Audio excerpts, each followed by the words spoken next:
Morning everybody, hope you're doing well, hope you're staying safe. It's Wednesday, May the 6th, and we've got a lot to talk about today. Yesterday was Disney's second quarter earnings call for 2020. There was lots of questions and answers. Headlines today in the news is Florida cases and US cases first, as we normally do, both down a little bit, which is good. Governor DeSantis said that only 2.5% of tests had proved positive on 24,000 test results that came back yesterday. Shanghai Disneyland is opening on May the 11th after closing in January, so that's great news for them. On the 2020 second quarter earnings call for Disney yesterday, there was a few issues.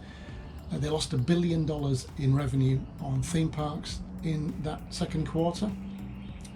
Reduced capital expenditure for 2020, but generally just on delays, not because they were taking things back.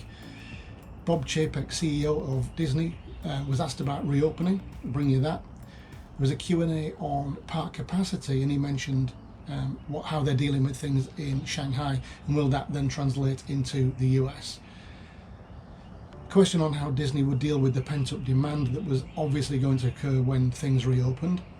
And finally, it was confirmed that both cast members and guests in Shanghai Disneyland were going to have to wear face masks. So they're the headlines. If you're new to the channel, please subscribe, hit the notification bell, and you'll get this stuff probably 6 days a week right now. Okay, let's get to the news. US cases yesterday was 24,798, which is about the same as Monday. Cases in Florida yesterday was 542. May the 1st was 1,038, so we're showing a declining trend. We need a 14-day decline to be able to move into phase 2 of reopening measures. Governor Ron DeSantis yesterday said that Florida had hit a new record low in the rate of positive test results for COVID-19, with only 2.5% of almost 24,000 tests proving positive. Remember that at peak we were around the 10% mark. It was announced yesterday that Shanghai Disneyland, which has been closed since January, will reopen on May the 11th. Park capacity for Shanghai was discussed on Disney's second quarter earnings call yesterday, and I'll get to that soon. Disney Parks Chief Medical Officer Dr. Pamela Heimel yesterday talked about the plans for reopening parks, resorts and stores. She went into some detail on 5 areas of reopening: phased reopening, physical distancing and capacity measures, cleanliness and sanitation, screening and prevention support, and cast training. She mentioned that retail and dining locations would be open prior to the theme parks. She also talked about social distancing within the theme parks, and that included implementation of guest capacity measures and the use of virtual queues. Walt Disney Company had its second quarter 2020 earnings call yesterday afternoon. This is for the period ending March 28, 2020, so does not take into account any losses incurred during April and May. It was announced that COVID-19 had had a $1 billion impact on its theme park segment. Disney then said it would spend approximately $900 million less in 2020 than it had first envisaged. Disney didn't say it was cutting any of the construction work that was going on in the parks, but rather that this lower total would come as a result of delays due to COVID-19. This basically means that everything will open later than it would have otherwise. A question was asked to CEO Bob Chapek about what capacity the parks could profitably operate at. He responded by saying no park would be opened unless they could make at least a positive contribution to overhead and operating profit level. Looking at capacities in the parks, a question was asked about the capacity of Shanghai, and another about demographics for US park visitors.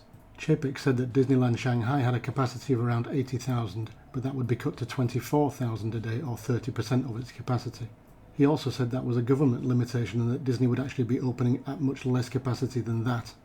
Bob Chapek was also asked about how Disney would deal with the pent-up demand that was likely to occur as Disney reopened. He responded by saying that in Shanghai, Disney were going to go to a dated ticket plan, and that this would stop unknown numbers of people showing up to the gates without the possibility of getting in. Chapek did say, though, that there was no promise that this is the way that they would deal with things domestically. Finally, a question was asked about whether masks would have to be worn by both cast members and guests in Shanghai, and the answer was yes, but that face characters would not wear masks. Is this what we're going to see in the US? So US cases and Florida cases both reported to be down yesterday. Obviously we're still only in a few days worth of phase 1 reopening in Florida, so we will not know whether cases are going to go up again as a result of some relaxed social distancing. I'll bring you that when it happens, if it happens. Governor DeSantis saying that only 2.5% of test results were now positive, which was great. I mean, we were up at 10% plus in the peak. So we seem to be doing now more tests and less of them are positive. It was thought that when we did more tests we'd get more positive results leading to higher daily cases, but that at the moment is not the case, so let's hope it stays like that.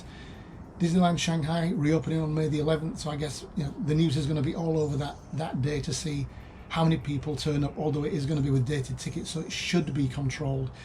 It's going to be interesting to see how the social distancing works, if they're using virtual queuing methods, or how they're getting people onto rides, and how that whole park is going to operate. The 2020 earnings call had several issues within it. The $1 billion were lost on theme parks. It is what it is. They'll get that money back, I'm sure. Their share price will rebound at some point very soon when they reopen. So I'm not worried about that. I'm sure they are, but it's only temporary. Reduced capital expenditure in 2020. So they're spending hundreds of millions of dollars less in 2020. But it's not that they're cutting things.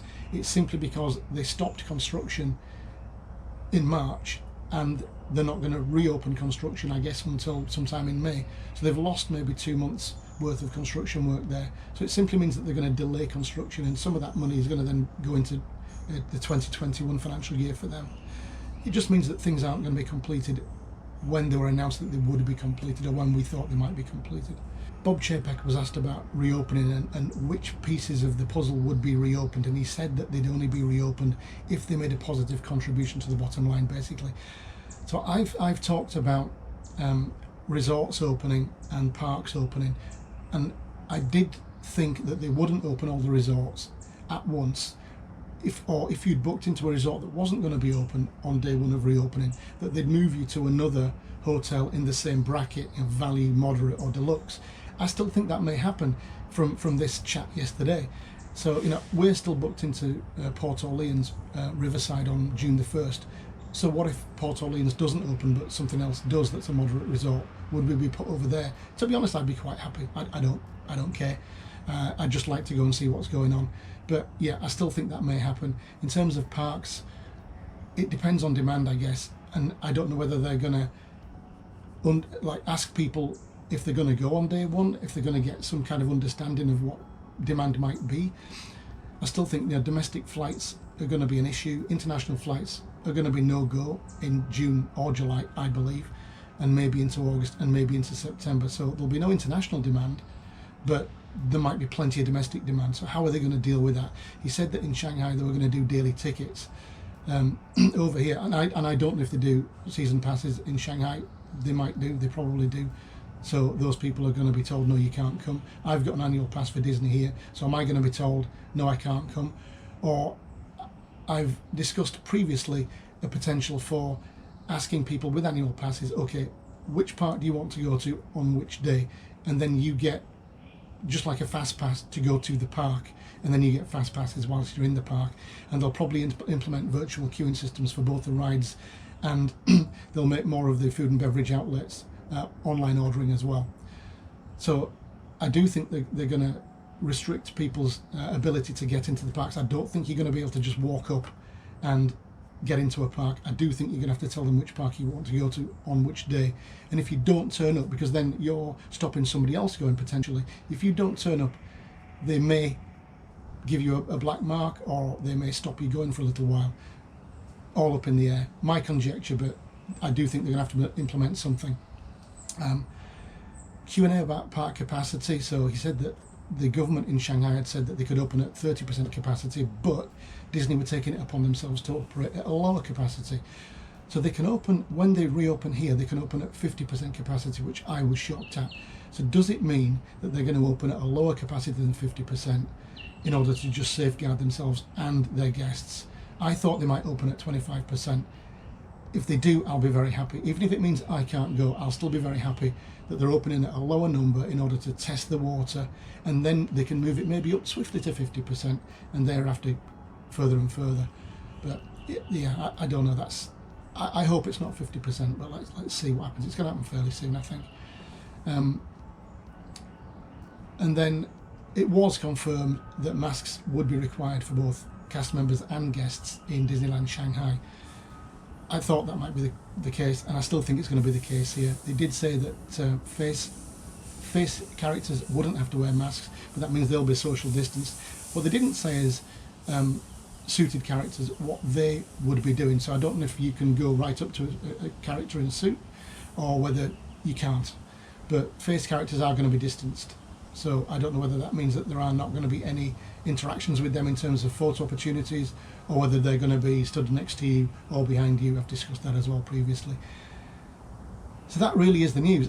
Nothing on Disney Springs reopening, nothing on Universal City Walk reopening date. We talked about May the 11th being a real possibility for both yesterday as a result of a tweet. And I was down there looking at Disney Springs, looking at them gearing up for reopening. I think they're going to go soft opening. I don't think they're going to announce it because they'll just get a pile of people going down there. I would want to go down there, and I'm sure a lot of locals would as well. So I think the first thing we're going to hear about it is somebody tweeting it or putting something out in the internet saying Disney Springs is open, and then they're going to face the problem anyway. Are there going to be barriers down there as they have with new lands that they've opened in the parks? So are you going to get a time to go in on your app? If you've got the My Disney Experience app, are you going to get a time to go in? I think that would be fair. They're certainly going to have to deal with capacity in stores and in the food and beverage outlets. As we know, it's 25% capacity indoors, and they can use the seating outdoors as long as the tables are 6 feet apart. So it's all hotting up, isn't it? We're getting close, I think, to at least the retail and food outlets opening up. Then I think it's going to be followed by resorts and then closely by parks. But that's it for today. Hope you got something out of that. As I say, subscribe if you haven't already. I'll see you again tomorrow with more news. Until then, stay safe. Cheers for now. Bye bye.